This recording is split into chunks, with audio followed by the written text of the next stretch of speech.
I am a data scientist at a company called Ranker. It's a Los Angeles-based company. We're at Wilshire and La Cienega. I'm also an academic. I'm in the psychology department at USC. I still write papers and do studies on things like what do people value and what makes people happy.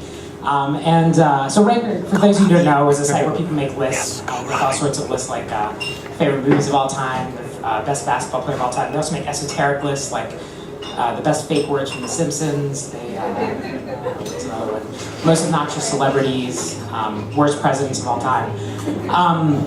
And so what I do at both my jobs, there's some amount of subjectivity to the questions I answer at both my jobs, whether it's the opinion-based questions at Ranker or it's the sort of more individual questions of like what makes people happy, how do people fulfill their values in life.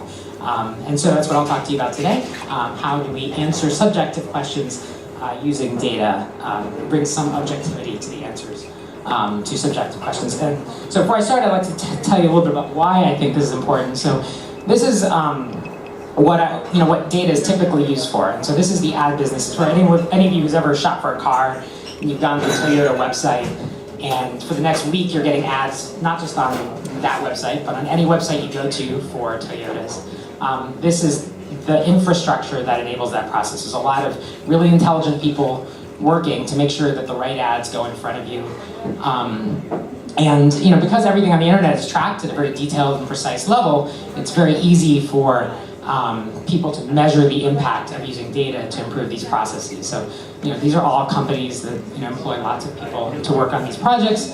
Personally, I think this is somewhat that we hear a lot about big data and the promise of data, all the data we're collecting. I think this is sort of an unfortunate way to use all this data.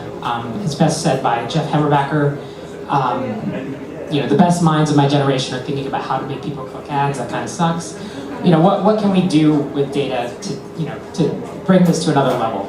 And so I think some part of that is using data not just to answer the low-hanging fruit, these objective questions, things that are easily quantified, but try and use data to answer subjective questions, which I think are more interesting. So, what's more interesting? How many Italian restaurants are there in Venice, or what's the best Italian restaurant in Venice? Or, who's the president of the United States, or how inspiring is the president of the United States, or how uninspiring is the president? These subjective questions in some ways are the things that we actually talk about in debate, the things that we actually care about. So hopefully answering subjective questions using data might be a better way to use all this data that we have. So here are two types of subjective questions I'm going to talk about tonight. One is questions that have some agreed upon criteria, but we all have a different perspective on them. So an example might be, what's the best movie of all time? So there's some amount of goodness, or who's the best basketball player of all time? So we all agree that somebody who scores more points is better than somebody who scores less points. There's some objectivity to it, but we all have some different perspective on it. The second type of question I'll hope to answer is, how do we answer questions which differ, where the answer differs for different individuals? So what makes me happy? How do I live a meaningful life? That's the kind of thing that actually differs for different individuals. So who's the best basketball player of all time? This is a question that we answer a lot of Ranker. We have a lot of these kinds of lists. You might ask someone this question, especially in Los Angeles, you might get an answer like Magic Johnson. And that answer is somewhat a function of how good a basketball player Magic Johnson was. They didn't pick James Worthy or Kurt Rambis. There are lots of other Los Angeles basketball players they could have picked. They picked a good player, but it's also probably somewhat a function of what we would call error. So their biases. Maybe they like point guards more than they like centers. Maybe they like, obviously they're maybe a Lakers fan if they're in Los Angeles. Maybe they grew up in the 80s. I grew up in the 80s. I still remember Johnson versus Bird. So obviously that colors my opinion. And if you ask different people, they all have different sources of error. So somebody else might say that Yao Ming's the best basketball player of all time. Maybe they're from China. Maybe somebody else says Bill Russell's the best basketball player of all time. Maybe they're older, they value defense, they value centers, they value championships. We all have different ideas of what makes someone the best basketball player of all time. And all of our answers are a function of two things. One thing is how good the player actually is. And the second thing is, statistically what we call error, which is the bias or the opinions and perspectives that we all bring to the question that are not based on how good the person actually is at basketball. The interesting thing in this diagram is that the errors are all uncorrelated. So, we each all have our own individual subjective error, and then, what we have in common is how good these people actually were. So how do we answer these questions? Well, it's aggregation. So it's the principle behind the book, The Wisdom of Crowds. It's an older book. But perhaps a more modern example is what Nate Silver did in the last election, where he aggregated opinions from various pundits, various polling organizations. So each polling organization in some ways could be thought of as a different perspective. They all have a certain amount of error in their measurement of election results. And when you aggregate across all those sources of error, the error cancels out in sort of a mathematical certainty. That's what's described in the Wisdom of Crowds book. And what's left over is the actual truth, or the actual the actual thing you're trying to measure. So aggregation is the simple answer to how to answer questions where there's sort of different perspectives on something that has some objective criteria behind it. Beyond that, there are two aspects of wise crowds, so I won't go into all the details of the Wisdom of Crowds book, but here's the shorthand of the book. Wise crowds have to have some level of experience or expertise, so you can't crowdsource any question you might have. So if we were performing brain surgery, we couldn't just ask the people, how should we start cutting into this person's head? That wouldn't, because none of us have, very few of us have actual experience with that. So we need to have some expertise or some experience, some minimum level of expertise or experience. So we actually, most of us actually do have some expertise or experience with, best movies, best basketball players of all time, what is a meaningful life like? These are things we actually think about. Those of us, I have a PhD in psychology. People in my psychology program, honestly, we're not like super wise, or we don't know that much more about these kinds of issues. We just know how to do statistics on them. So, everyone has a minimum level of expertise for the questions, honestly, that really matter. The other thing you need to have is independence of judgment. So this is often more problematic. So all those polling organizations, for example, who were polling the election, some of them got completely wrong. And they aggregated a bunch of people. So it's not just aggregation that works, but you need to aggregate across multiple sources of error. So in the previous diagram, I showed how error is uncorrelated.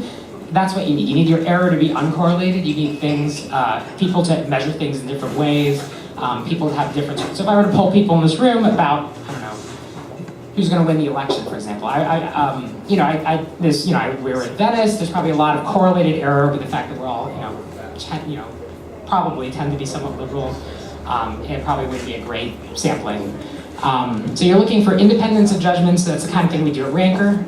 At Ranker, so when you're looking for sources of error, one way you get sources of error is different ways you measure things, so different ways of asking the question. You've all probably gotten maybe political mailings where they ask questions in different ways that are sort of designed to push you in one direction or another. If you ask a question, if I were to ask you what's your favorite movie of all time, you'd probably tell me something somewhat recent, something that's easy to recall. If I gave you a list of movies and asked you guys to, re-rank that list, or here's a list of the 100 great movies, I'd be biasing you in a different way. So every way that I ask the question biases you. At Ranker, we try to ask questions in different ways. We get sort of shallow opinions, we get deeper opinions, we aggregate across both of them, and that aggregates across different sources of error. So not just aggregation, but trying to think of what are the different sources of error, and how can I aggregate across different sources that don't have the same kinds of error. And the other obvious source of error is sampling. So the people in this room, maybe they tend to be more liberal, so that would be one sampling error. It'd be better if I asked a bar here, and a bar in Alabama, and a bar in Russia, and all sorts of different samples that all have different types of opinions. At Ranker, we do a lot of we get a lot of our traffic from Google, so we have search engine traffic. We also get a lot of traffic from partner sites through widgets that we put out there. And we aggregate across those sources, and so we get better answers that way. So aggregating across all our sources of error, we produce, hopefully, results that are somewhat comparable to Gallup. So the top 4, for example, on our best colleges list, sort of mirror Gallup. And Gallup uses obviously much more expensive methodology. Or here's another example I like. And so this is the best movies of all time. And just to illustrate how different aggregations have different sources of error. So you've probably all seen lists like AFI's best movies for the last 100 years, put out by film buffs, and they're often heavy on sort of black and white movies and movies from the 1950s. And so that's a reasonable list, and it's one perspective on it. And then there's Rotten Tomatoes. I honestly have no idea why Rotten Tomatoes list is so odd. I can't really characterize it. I don't know what this movie Man on Wire is. Was #1 for the longest time. It's been eclipsed by Toy Story 2. But it's another perspective. And Ranker has another perspective on it. And Man on Wire is awesome. Amazing. I apologize. I shouldn't disparage a movie that I have no idea about in front of a drunken crowd. But The Godfather, the interesting thing to me is that The Godfather shows up number 3 on AFI's list, number 5 on Rotten Tomatoes list, number 1 on ours. So I don't know what I can gather by aggregating those lists, but I can tell you one thing, that I feel somewhat confident that The Godfather is the best movie of all time. So you learned one thing this evening, hopefully you can learn that. Here's a list that we do at Ranker that hopefully is fun for, see, I don't usually do talks in front of drinking audiences, so I didn't know what things would be entertaining, so I thought this would be good drinking conversation. What are the worst ways to die? So, I mean, honestly, there is some objective criteria to this question. So, you know, obviously ways to die that are more painful and take more time are harder or worse than ways to die that are quicker and are less painful, right? So slow dismemberment's one of the worst ways to die. And here are ways to die that actually score really low on the list. If you experience some amount of pleasure and then you die, apparently that's, you know, more or less okay. So if you eat a hot dog, you eat waffle, explosion, you know, I could actually see how that could be somewhat fun or cool and short-lived but cool. So, you know, this is a good example of something that has some objective criteria to it, but it also has that second type of subjectivity. You know, different people might experience it differently. So some people might actually experience psychological pain of being buried alive much worse than the physical pain of being burned alive. And so that's the second kind of subjective question I want to talk about, which is, you know, this kind of question. So this is what I do in the psychology department. What kinds of purchases make me happy? And obviously this isn't true for all people. So when we psychologists report this to the public, we often say, like, this is a fact, we did this study. The truth is, in these studies, you know, maybe 40% of people, maybe 60% of the people conform to the results of the study, and maybe 40% don't. So, you know, it's true for 60% of people. It's kind of the tyranny of the average person. The results of, so here on what types of purchases make me happy, I'll just focus on one finding. So here I'm illustrating 2 kinds of purchases. When you can buy a night out or a night at a bar, that would be an experience, or you can buy objects. You can buy an iPhone or a pair of shoes. So you can buy material things, or you can buy experiences. And people have sort of a stable tendency that's sort of stable over time to either buy experiences or to buy material things. And when we do the research, according to the averages, people who buy experiences tend to be more satisfied with their lives. They tend to be less depressed. They tend to have less sort of backaches and somatic problems, and they tend to be less anxious. So based on the average person, you are better off buying experiences than you are buying material things. So that's what we call the experience recommendation. You might have seen it in some articles on happiness. This isn't necessarily true for all people. So this is true for, say, 60% of the people in our studies. There might be 40% of the people for whom this is not true. So how do you know if this is true for you? Well, I have another hopefully fun way to figure this out for you guys. So I'm going to give you this moral dilemma, and I want to ask you if this is right or wrong. So here's the moral dilemma. Julie and Mark are brother and sister, and this is created by my colleague Jonathan Haidt, so I have to credit him for this. Julie and Mark are brother and sister. They're traveling together in France on summer vacation from college. One night, they're staying alone in a cabin near the beach. They decide it would be interesting and fun if they tried making love. At the very least, it would be a new experience for each of them. So Julie was already taking birth control pills, but Mark uses a condom too, just to be safe. They both enjoy making love, but they decide never to do it again. They keep the night as a special secret, which makes them even feel closer to each other. So it doesn't ruin the relationship. There's no chance of them having kids. So the question I have for you guys, and this will relate to the question you know, to what types of purchase make you happy. And I'll show you how that relates. Is this right or wrong? So how many people think this is, who thinks this is wrong to do this? Is it wrong or you wouldn't do it? Is it wrong so, or you wouldn't do it? Okay, so most people, so you said it was wrong, right? I'm not gonna say it's wrong. Okay. Okay, can you guys raise your hands if you think it's morally wrong? Okay, why it's morally? Not morally wrong, wouldn't do it. You wouldn't do it, but it's not morally wrong. Okay, so who thinks it's morally wrong? Okay, why is it morally wrong? Because most people wouldn't do it. Okay, so things that most people wouldn't do are morally wrong. Is gay marriage wrong? Yes. Most people. Oh, so, okay, so who else? Sorry, didn't mean, who else thinks it's morally wrong?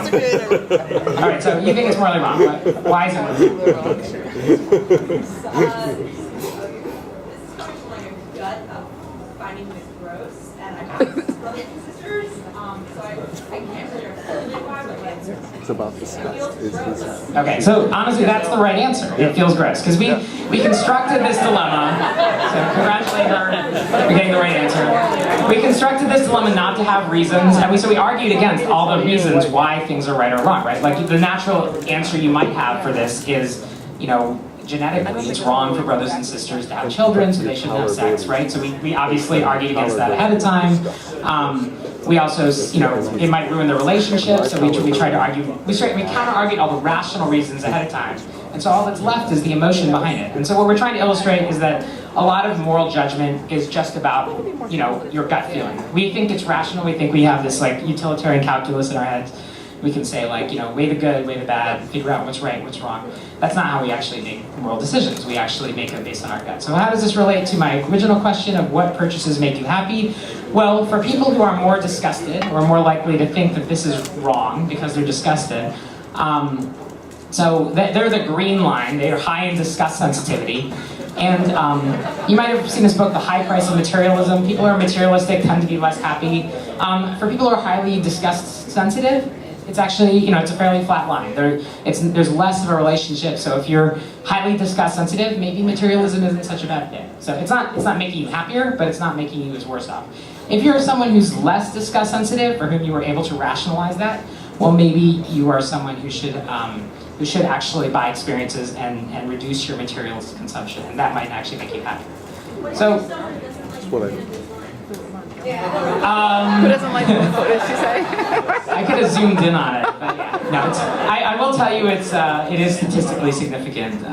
How is it morally wrong though? I don't understand how that brother it's disgusting. The goal of moral psychology. I don't understand how it's morally wrong. So this is part of answering subjective questions objectively. We do not try to tell you why it's morally wrong or why it's not. And so I should have said that. Yeah, we're not here to say why it's wrong, right or wrong. What we can objectively say is that certain kinds of people think it's wrong, certain kinds of people think it's right, and that correlates with certain other kinds of individual differences. So people who are high in disgust sensitivity, they tend to think it's wrong.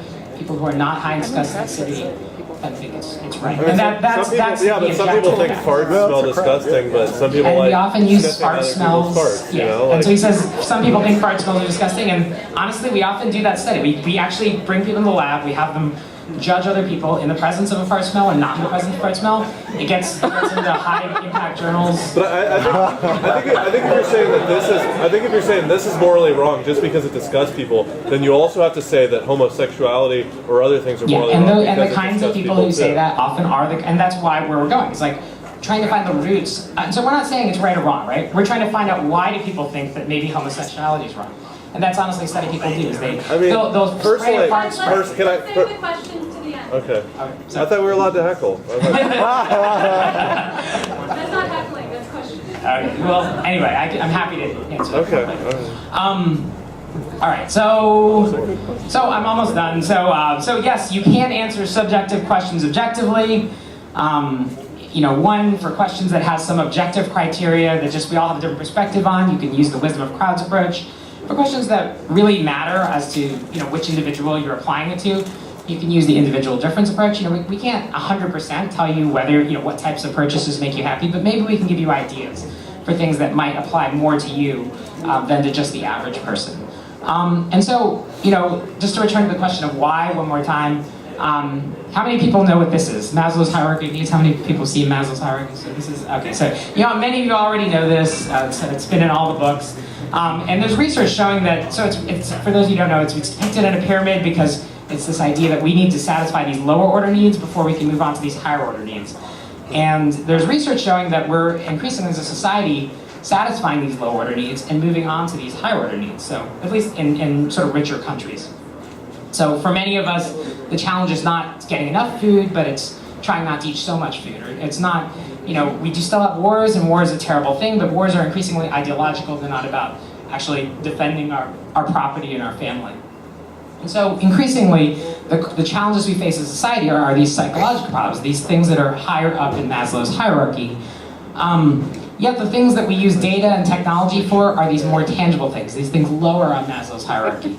The things we tend to measure are things like purchasing behavior, financial market outcomes. We put so much effort into maximize, all these quants trading against each other on the stock market. Baseball outcomes. The things we actually care about are these intangible things like living our values, living a meaningful life, being happy. And so what I'm proposing is that by using data to answer subjective questions and not just going for this low-hanging fruit, then perhaps we can start to close this gap. So that's my talk.